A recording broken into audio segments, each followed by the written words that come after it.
mudança que pode tornar o Brasil um país um pouco menos desigual. No dia 16 de julho, uma comissão especial da Câmara aprovou o projeto que isenta de pagar imposto de renda quem ganha até R$ 5.000 mensais, garante isenção parcial para rendas de até R$ 7.350 e implementa imposto sobre os super ricos. Se for aprovada, a cobrança vai funcionar assim. Quem ganha a partir de R$ 600 mil por ano terá que pagar uma alíquota mínima de imposto de renda. A taxa é progressiva e pode atingir 10% no caso de rendas acima de R$ 1.200.000 ao ano. A novidade desse imposto é incidir sobre lucros e dividendos, que não são taxados no Brasil.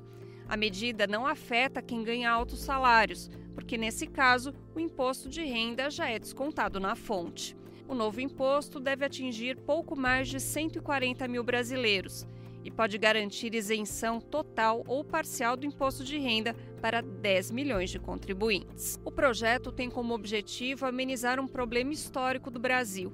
Aqui, a população pobre paga proporcionalmente muito mais imposto do que os ricos.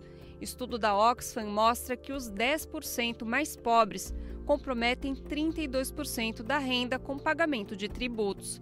O 0,1% mais rico compromete apenas 10% da renda, ou 3 vezes menos.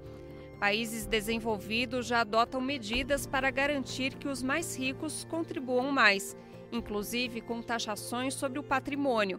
Na Noruega, por exemplo, quem tem patrimônio superior a 1.700.000 coroas norueguesas, equivalente a R$ 950 mil, paga alíquota de 1%.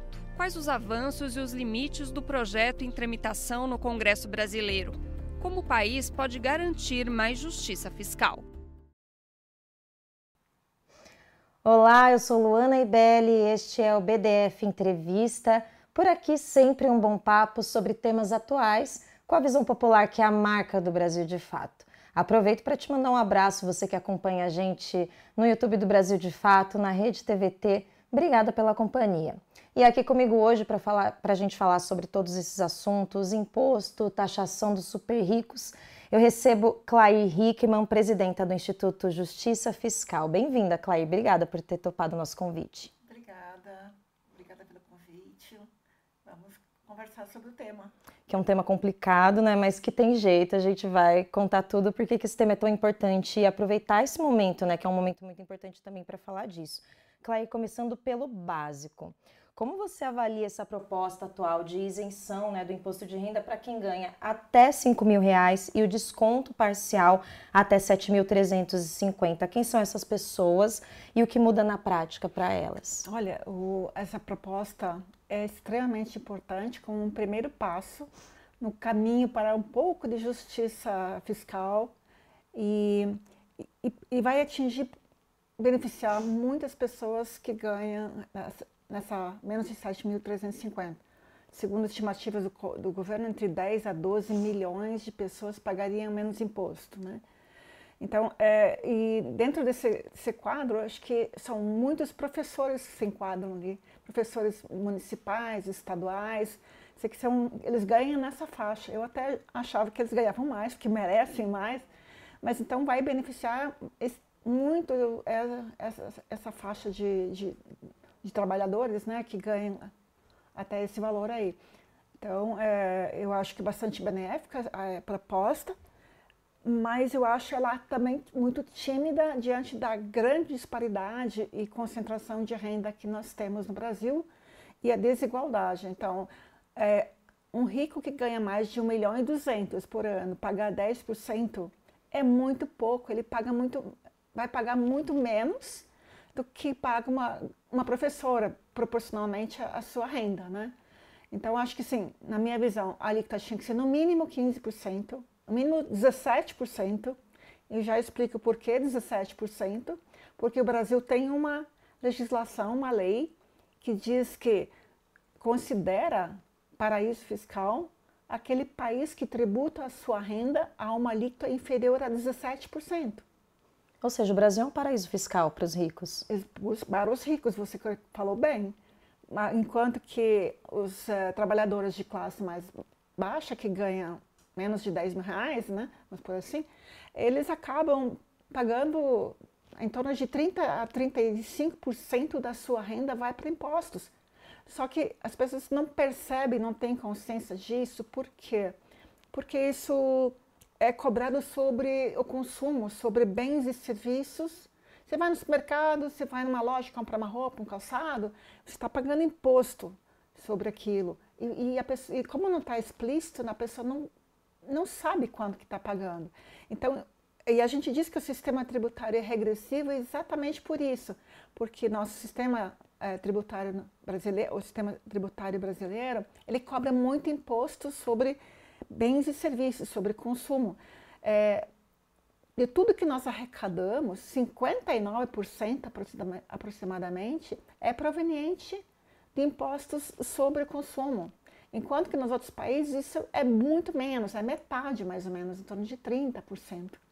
Então eles cobram muito mais, os países mais desenvolvidos, que têm um estado de bem-estar social melhor, uma qualidade de vida melhor, melhor educação, melhor saúde. Eles cobram muito mais impostos sobre renda e sobre altos patrimônios, sobre patrimônio.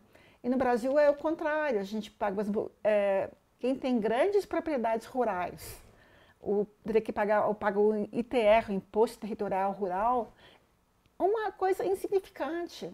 Eu pago muito mais do apartamento que eu tenho, eu pago muito mais de IPTU do que um grande latifundiário paga sobre a propriedade dele, né?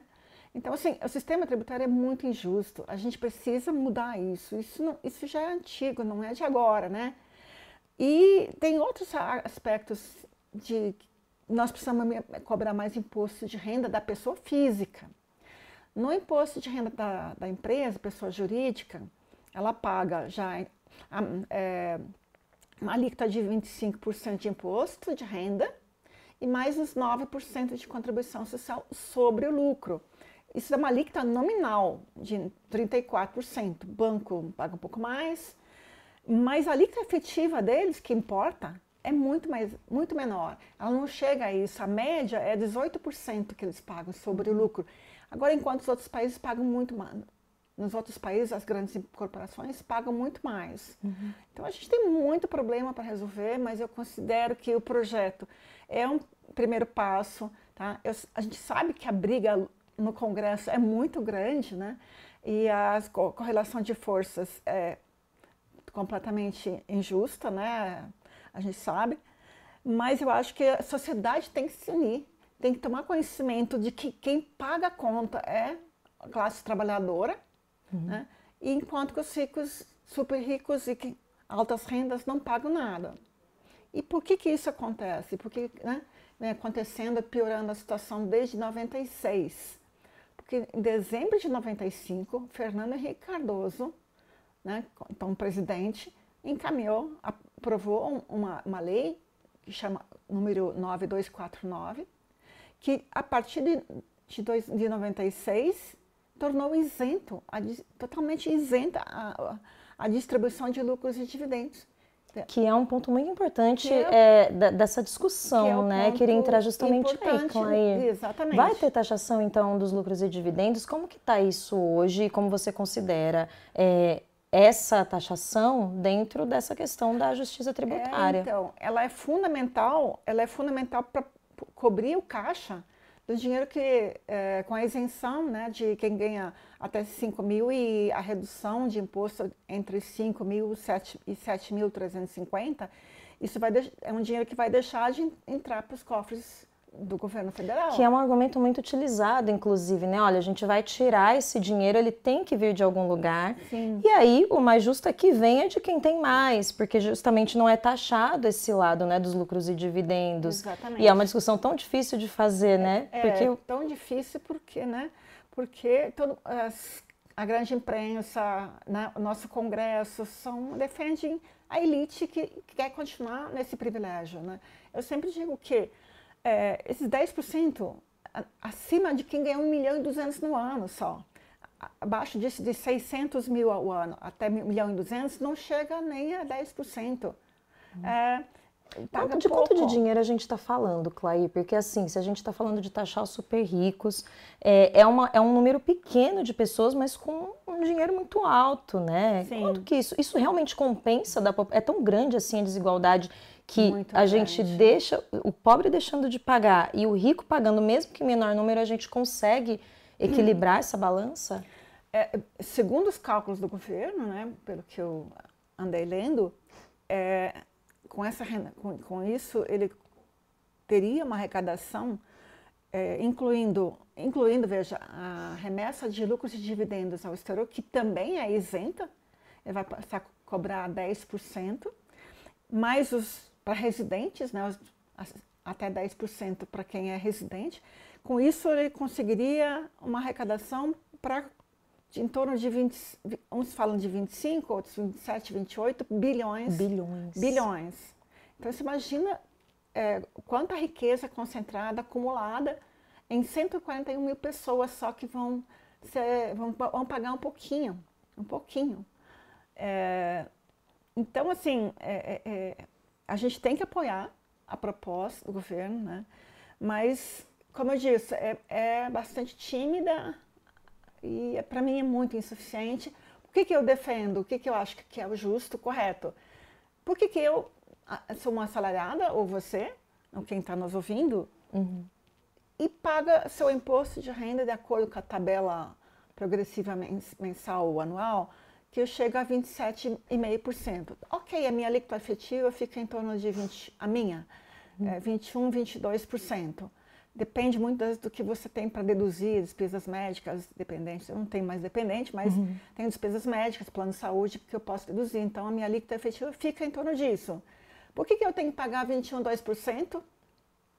E o ricaço, o super rico, vai pagar só 10%.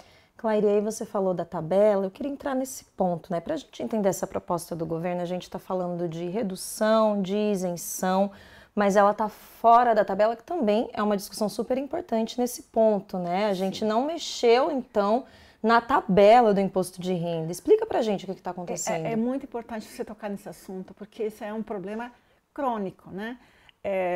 Isso tudo é decorrente, a defasagem da tabela do imposto de renda é em torno de 130% acumulado. 130% aproximadamente, né? O governo Lula corrigiu um pouquinho, mas muito pouquinho.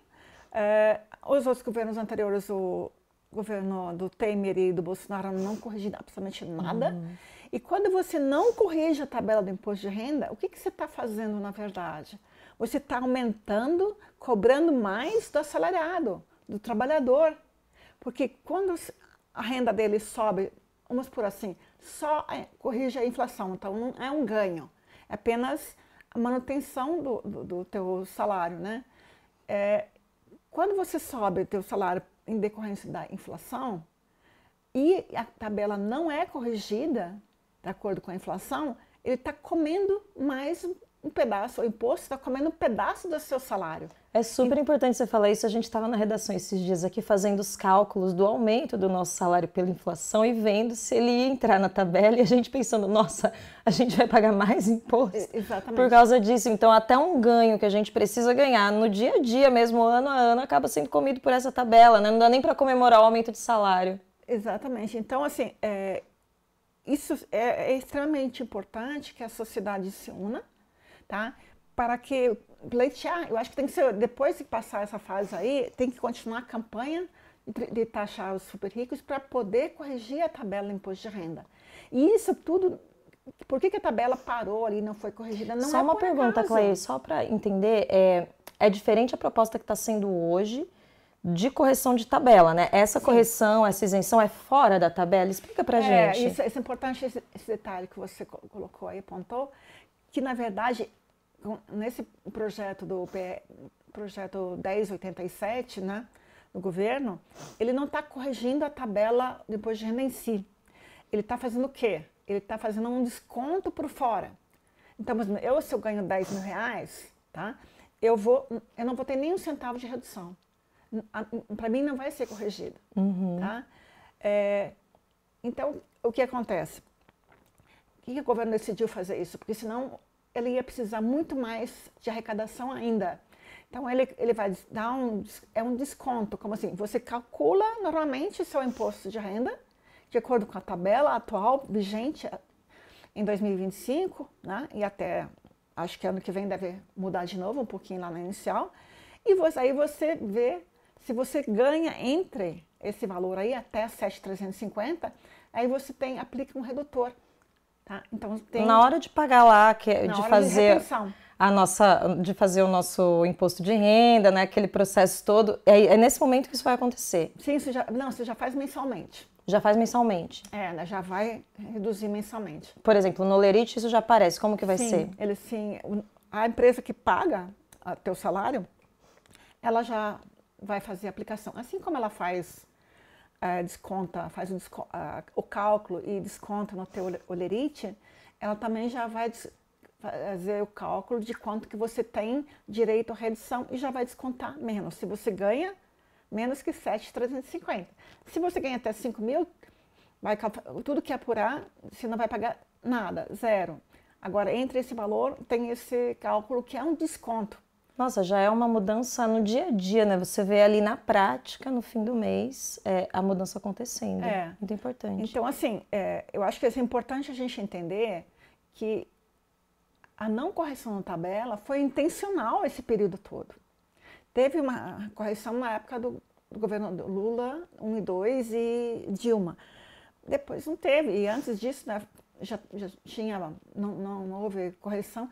Se a gente for comparar 96, a gente fosse corrigir desde 96, que começou essa mudança para poder cobrar mais do trabalhador e menos do rico, porque alguém tem que pagar, né? Se o rico deixou de pagar imposto de renda sobre lucros e dividendos em 96, alguém tinha que pagar no lugar. Então, alguém está pagando essa conta até hoje. E nós, trabalhadores, estamos pagando essa conta até hoje. Então, assim, é importante entender que isso não é por acaso, isso não é uma obra da natureza. Isso é fruto de uma decisão política tomada lá atrás e continuamos com esse problema até hoje.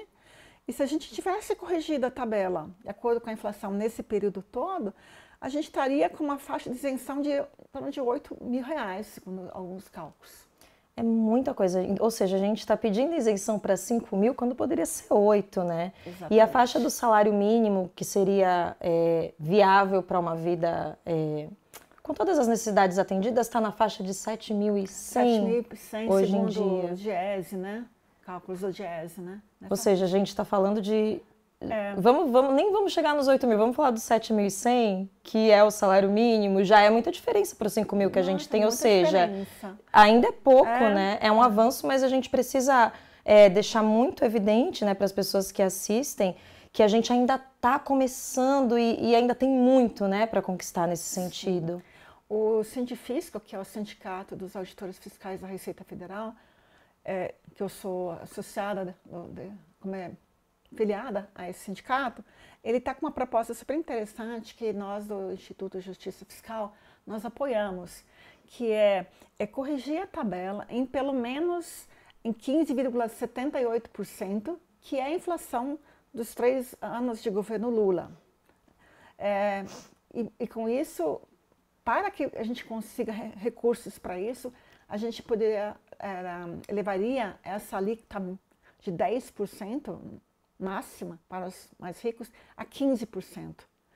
Já seria um ganho para a classe trabalhadora. E né? Lembrando que seria ainda um paraíso fiscal, porque como você falou no começo do programa, é a partir de 17%, né? Então a gente ainda está jogando lá embaixo.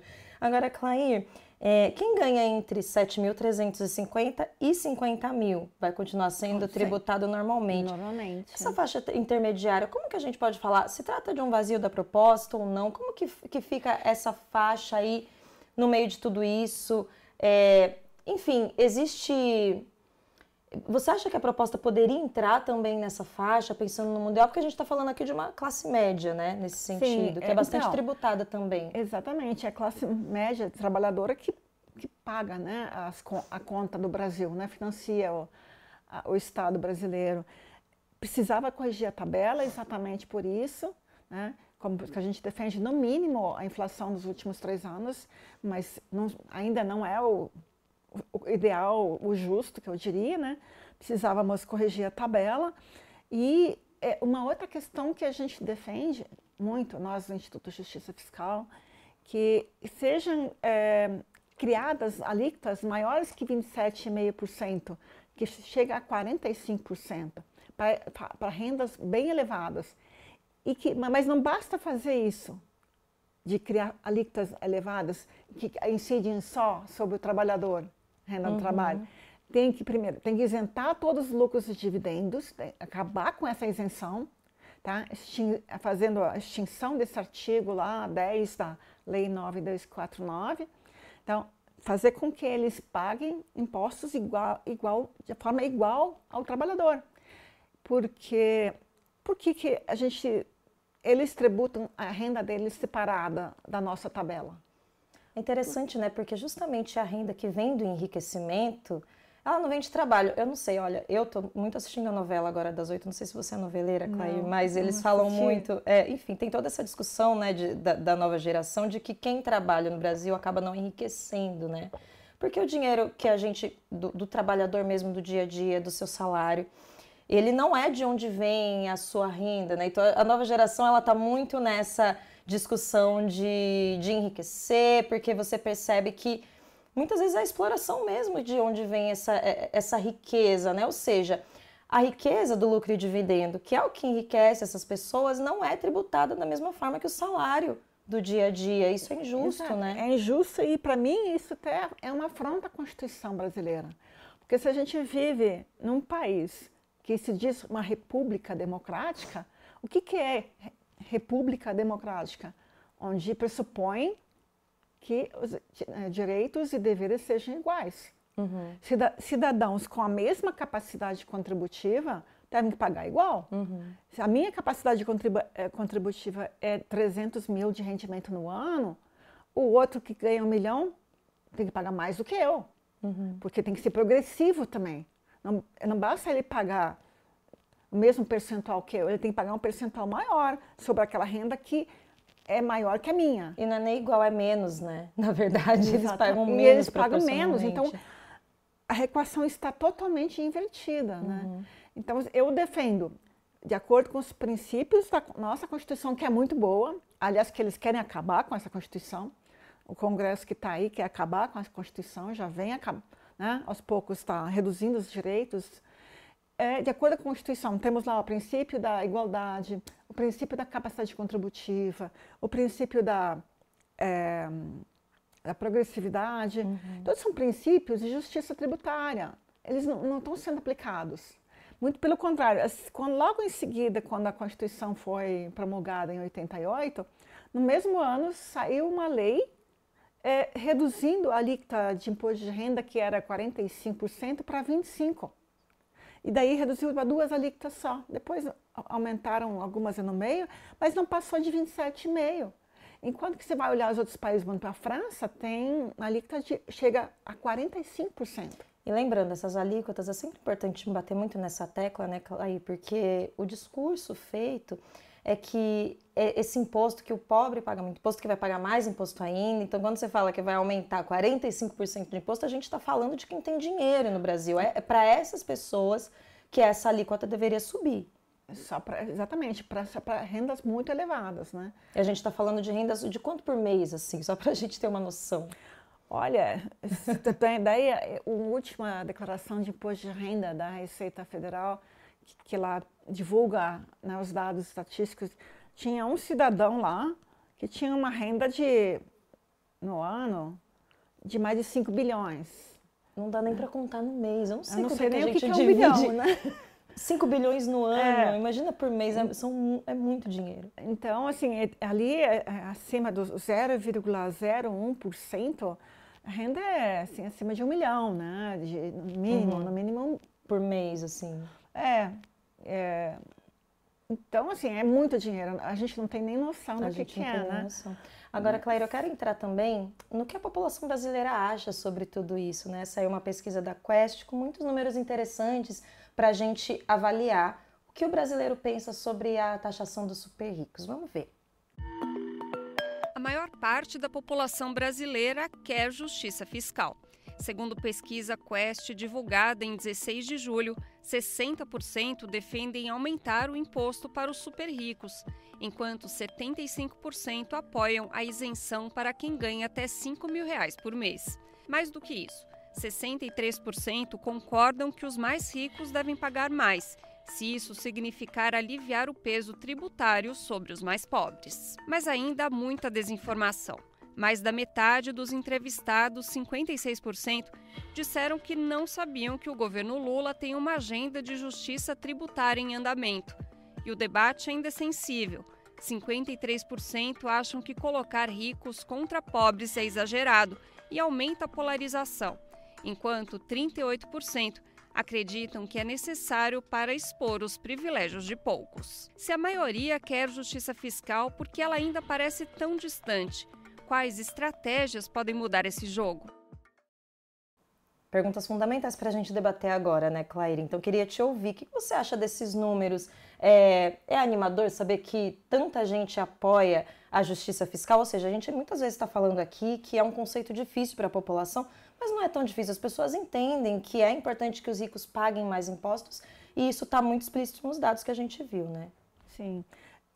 Eu acho que essas campanhas todas que surgiram depois daquela questão do IOF no Congresso, que o povo se manifestou, governo Hugo nem se importa, e um monte de vídeos saíram por aí. Acho que isso eu achei ótimo, no sentido que começa a despertar um pouco a consciência de quem paga a conta, né? Então, acho que a gente tem um trabalho para fazer de conscientização junto à população, à sociedade, que não conhece esse tema, que não está preocupada realmente, e eu entendo, com o dia a dia, pegar trem, metrô, ônibus para ir trabalhar, 2 horas no trânsito, para lá e para cá, não tem tempo para se informar e se aprofundar um pouquinho sobre isso tudo. Então, acho que cabe a nós, tá? E o Instituto de Justiça Fiscal tem um trabalho nesse sentido, campanha de tributar os super ricos, que faz 4 anos que a gente tem, a Niara, que é nossa mascote, tá? Ela semanalmente sai uma tirinha com o desenho do Aroeira, né? E com o objetivo de realmente levar esse conhecimento à sociedade, despertar nela, olha, que existe sim uma luta de classe. Não dá para jogar isso por baixo do tapete. A gente tem que falar isso. Não são os pobres contra os ricos. Os ricos sempre foram contra os pobres. Olha que interessante isso que você está falando, porque tem esse dado que a gente mostrou no vídeo que a gente passou, que apesar desse grande apoio popular, 60% apoia a taxação dos super ricos, 53% acreditam que colocar ricos contra pobres aumenta a polarização. Polarização virou uma grande questão no Brasil, né? Uma coisa negativa. Mas como você acabou de dizer, já está dado, os ricos já estão contra os pobres. Sempre fizeram, isso é de milênios, né?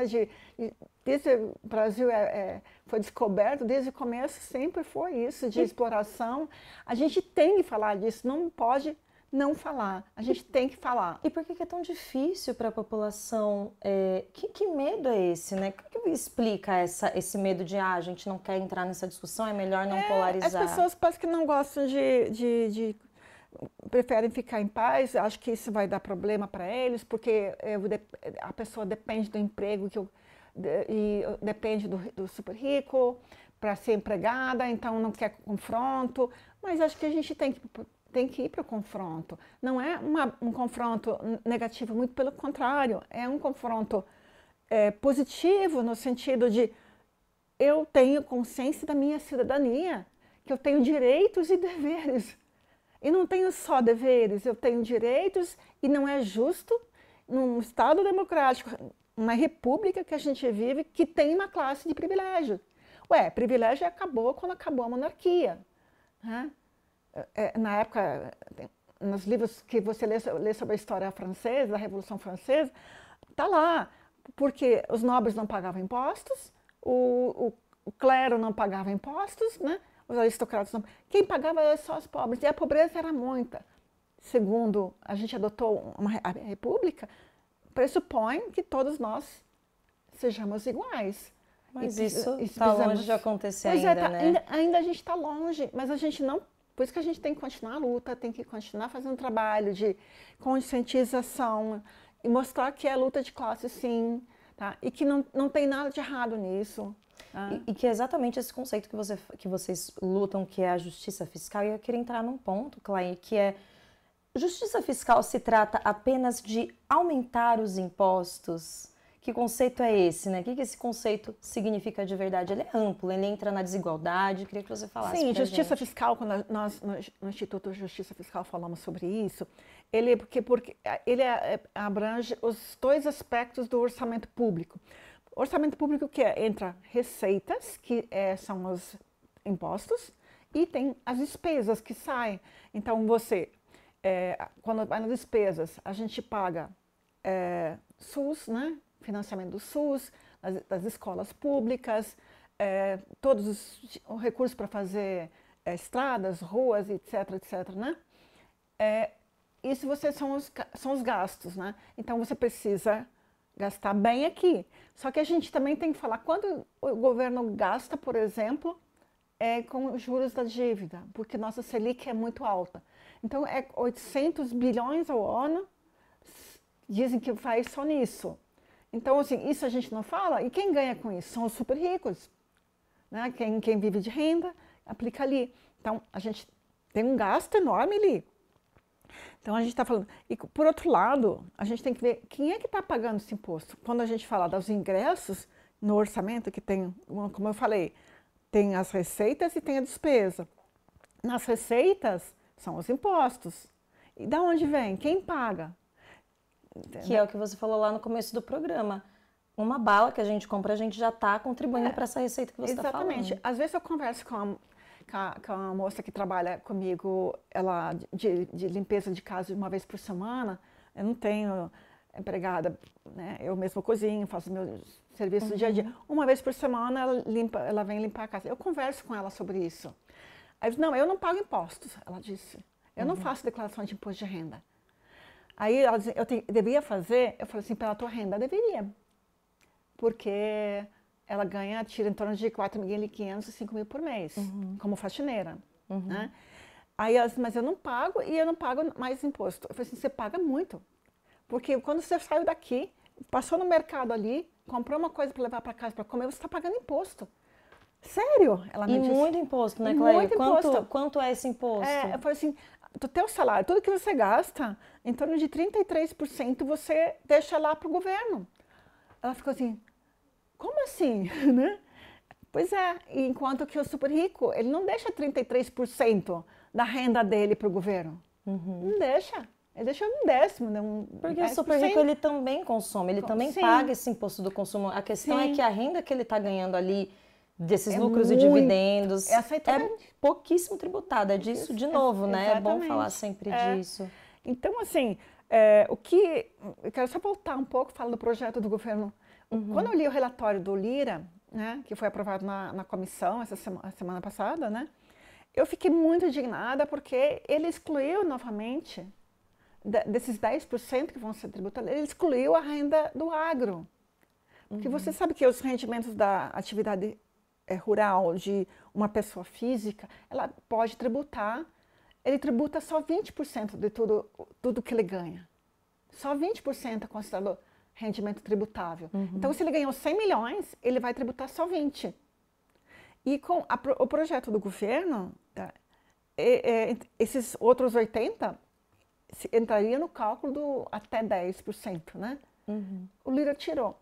Ou seja, é um benefício novamente para o agro, grande agro, né? Que é uma grande elite hoje no país, né? De onde vem muito dinheiro. Não é de agora, né? E eles têm feito muito lobby em vários sentidos. Então, esse é um benefício que ele concedeu novamente, para manter tudo como está. Eles vão continuar não pagando. Eles estão tentando de outras formas. Esse relatório é interessante, você está bem por dentro desse relatório, né, Cleia? Sim, você analisou bastante coisa. Eu li. E tem um outro aspecto que eu estou preocupada realmente com o aspecto de arrecadação para o governo. 2026 é um ano eleitoral, tá? E eu temo que falte dinheiro no começo do ano, nos primeiros 6 meses. Vou explicar por quê. Porque o governo está dando essa isenção e a partir de janeiro, fevereiro, já vai entrar menos dinheiro do imposto dos assalariados. Se eles vão ser isentos, vai entrar menos imposto. No mesmo tempo que está deixando de entrar esse, porque os trabalhadores até 7.350 não vão pagar quase nada, né? Devia estar entrando, na mesma época, o dinheiro dos 10% lá do imposto de renda retido na fonte sobre lucros e dividendos distribuídos. Só que assim, eu fui olhar o relatório, o Lira deixou claro que os lucros apurados até 31 de dezembro de 2025, quando eles forem distribuídos, eles não vão pagar imposto.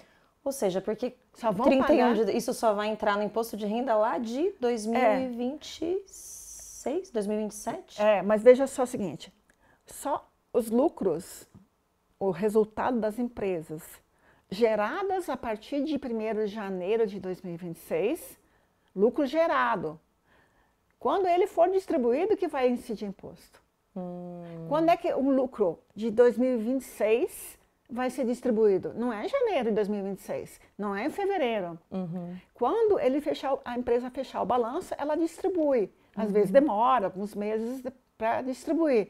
Mas a maioria das grandes empresas, ela fecha a balança só no final do ano. Então, ela vai fechar balanço e distribuir lucro sobre o resultado que ela apurar em 2026, ela vai saber só em dezembro. Normalmente o balanço é fechado em dezembro, né? Então, e aí durante o ano? Como fica? Então, se essa empresa fechou o balanço em dezembro de 2026 e vai distribuir esse lucro, vamos por em janeiro, fevereiro de 2027, aí sim tem imposto, mas só em 2027. Sim. Agora, minha preocupação é em 2026. Da onde vai, qual é o lucro que vai ser distribuído que você vai poder cobrar imposto? Não pode cobrar imposto. E isso, o Lira não está colocando uma novidade ali. O governo não escreveu desse jeito no projeto de lei. O governo escreveu só assim, os lucros distribuídos a partir para a pessoa física ou para que vai para o exterior, a partir de janeiro, distribuído a partir de janeiro de 2026, vai ser tributado. Ou seja, porque se é distribuído a partir de janeiro de 2026, isso já está contando antes, como você bem explicou, né? Mas o lucro que você vai distribuir em janeiro de 2026 é 2025. de 2025, que o Lira deixou claro que não pode ser tributado. Pode ser. E de acordo com a Constituição, realmente não pode, de acordo com a Constituição, né? Porque é um fato passado. E diante desse cenário, o que Eu deve ser feito? Porque assim, o trabalhador quer pagar menos imposto, a gente precisa entrar com urgência nessa questão, né, para não pesar no bolso da população, mas o dinheiro precisa vir de algum lugar. Eu não sei, é um grande problema para o governo. Eu li todo o relatório do Lira, tá? Ver se eu achava alguma referência a essa questão. Não, mas eu, como eu sou técnica e trabalhei com tributação e com leis tributárias a vida inteira, eu presto muita atenção nas palavras que estão escritas. As palavras fazem muita diferença. Por isso que eu sempre falo que em tributação, o diabo mora nos detalhes, tá? Porque quando você escreve lucros gerados a partir de 2026, lucros gerados vão pagar imposto. Ou é diferente do que você dizer lucros distribuídos a partir de 26. É bem diferente. Então, assim, essas palavrinhas, às vezes, em tributação, fazem diferença de caixa. Mudam a vida real. Então, eu não sei se o governo tem alguma outra fonte de recursos que eu não sei, que não está... No projeto não tem nada...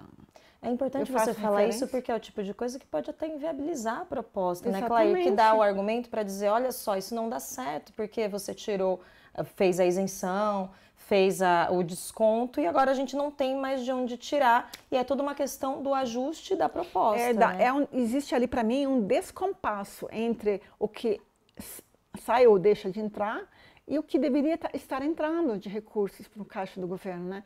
Então, eu tenho uma preocupação disso que vai chegar em fevereiro, março, abril, não entrou dinheiro, mas deixou de entrar e o que deveria entrar dos ricos não vai entrar. Aí juridicamente não tem o que fazer. tecnicamente. Então, eu não sei se o governo pensou nisso, ou se foi uma falha ali, ou se ele tem uma outra solução para caso isso, né, venha acontecer. Mas quando eu comparei o projeto que o governo encaminhou com o que o Lira escreveu, eu percebi a diferença. Eu falei assim, aí tem problema, né, que é o descompasso do ingresso de recursos.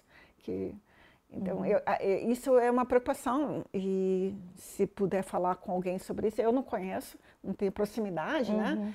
Mas eu tenho essa dúvida, será que tem uma outra saída para isso? Não, eu fiquei muito preocupada, especialmente com o ano eleitoral. Ano eleitoral, importantíssimo você tocar nesse ponto, né? E além disso, o que a gente está falando aqui é que todos esses dinheiros de impostos, eu sei que isso é óbvio, mas muitas vezes é importante trazer para o óbvio, né? Que esse dinheiro ele acaba sendo revertido exatamente no que você falou, nas políticas que impactam a vida da população. Muito. Então a gente está falando na prática, né? Quando a gente fala de justiça fiscal também, né? De justiça tributária, a gente está falando de coisas que impactam no dia a dia da população, né, Clair? Totalmente. E às vezes tem um pequeno comerciante, tal, microempresa, tal, ele já pensa às vezes que ele é super rico, né, e que ele vai ser atingido, então ele se manifesta contra. Mas normalmente é por falta de conhecimento da tributação. E eu tenho um conhecido que outro dia me falou assim, puxa, eu tenho um pequeno comérciozinho, né, de uma lanchonete, e eu pago muito imposto. Ele é uma microempresa. Aí eu falei assim, pois é, meu senhor, se os super ricos pagassem um pouco mais, você poderia estar pagando menos, né? Porque eu só pago as contas e não sobra nada, né? Pois é, essa consciência de que, por que você está nessa situação é porque os super ricos, os bilionários, não pagam nada, ou pagam muito pouco. A alíquota efetiva, vou explicar o que é a alíquota efetiva para quem não sabe o que é, que ela é importante a gente analisar o que é a alíquota efetiva. A alíquota efetiva nada mais é do que você pegar o montante do teu imposto devido, dividido pelo total da sua renda. Só para você ter uma ideia, como eu já tinha dito, a minha alíquota efetiva, na pessoa física, é em torno de 21% a 22%, depende do ano. A alíquota efetiva de um cara bilionário, que o governo até divulgou uma tabela mostrando, deu 2,54%. É uma diferença muito absurda, né? Clair, agora para a gente já ir para encerrando a nossa conversa, que foi muito importante, com vários pontos muito legais para a gente pensar, como trazer a população para esse debate? Esse é o grande trabalho que vocês têm, né, no Instituto Justiça Fiscal, porque a população ela quer a justiça, né? Ela quer a justiça fiscal, ela quer que o super rico pague imposto. O que falta para a gente avançar de uma vez nesse debate? Eu acho que o momento é muito propício para a gente discutir isso. O plebiscito que está sendo realizado neste momento, né? Ele, inclusive, uma das pautas é taxar os super ricos, né? É extremamente importante porque ele ajuda a conscientização da população. Esse tema sempre ninguém quer abordar, porque tem que pensar, é complexo. Não é complexo. É você paga a conta no teu bolso, né? Então, esse é um trabalho que tem que continuar, de conscientização. Tem que ir para a rua, o povo tem que se unir, ir para a rua. E muita mídia, eu acho, dos meios sociais alternativos. Os oficiais não vão fazer isso, né? As grandes mídias não vão fazer isso. Mas o que eu percebi, me deu um ânimo, é esses vídeos que começaram a circular, que mostrando quem paga a conta, que o pobre está ralando e o rico está lá, né, tomando no iate, passeando e ganhando muito dinheiro sem esforço, sem trabalhar, sem fazer nada. E esse tipo de campanha é fundamental que mais entidades façam, conversar com as pessoas, fazer educação cidadã. As universidades tinham que fazer mais isso, as escolas tinham que fazer educação nas escolas, primeiro, segundo grau, né, ensinar o que é ser cidadania. Se você não tem uma sociedade civil organizada, uma sociedade civilizada, que eu queria dizer, sem imposto. Tem essa campanha que alguns fazem, que o imposto é roubo, que o imposto não sei o quê, que é tudo patrocinado pelos poderosos, essas campanhas, tá? Elas são para um desserviço à sociedade, então a gente precisa fazer o contrário, continuar fazendo muito trabalho de educação fiscal, de cidadania fiscal. E o Instituto de Justiça Fiscal faz isso, por exemplo, a gente tem um grupo em Porto Alegre, da Universidade Federal do Rio Grande do Sul, tem a professora Rosa que coordena já há 10 anos, todo ano a gente tem um curso de formação, mas fosse um curso de especialização em educação fiscal, em tributação, tá? E esse ano tivemos 600 alunos inscritos, é de graça, pode se inscrever, é só entrar no site do Instituto Justiça Fiscal. A gente tem publicações lá, a gente publica muita matéria sobre isso, a gente divulga, mas a gente é pequeno, a gente precisa ampliar isso, conta com outras entidades, com vocês, jornalistas, mais progressistas, né, para divulgar e fazer muitas usar os meios de informática, internet, para fazer vídeos de campanhas, falas, palestras. Eu estou indo em vários lugares. Na formação eu estive na CUT São Paulo, fim de semana no sábado, né, que falando sobre a proposta do governo, sobre quem paga a conta. Porque é um momento muito propício realmente, isso, né, e a gente tem que aumentar, mesmo que depois que tiver aprovado no Congresso esse projeto de lei do governo, que é a reforma do imposto de renda, a gente não pode parar. Porque como a gente conversou aqui o tempo inteiro, tem muito ainda a ser conquistado. Claire, eu aproveito para te agradecer por essa conversa, muito obrigada por todos esses evidenciamentos, né, que você trouxe aqui. A gente espera que as pessoas compreendam cada vez mais essa discussão. Obrigada, viu? Eu que agradeço a todos que nos ouviram, tá? E a gentileza sua. Obrigada. Bom, e assim a gente encerra o nosso BDF Entrevista. Obrigada pela tua companhia, pela tua participação. E aproveito para te lembrar que a gente tem programa novo de segunda a sexta, sempre às 7 da noite, tanto no YouTube do Brasil de Fato quanto na Rede TVT. Até uma próxima. Tchau.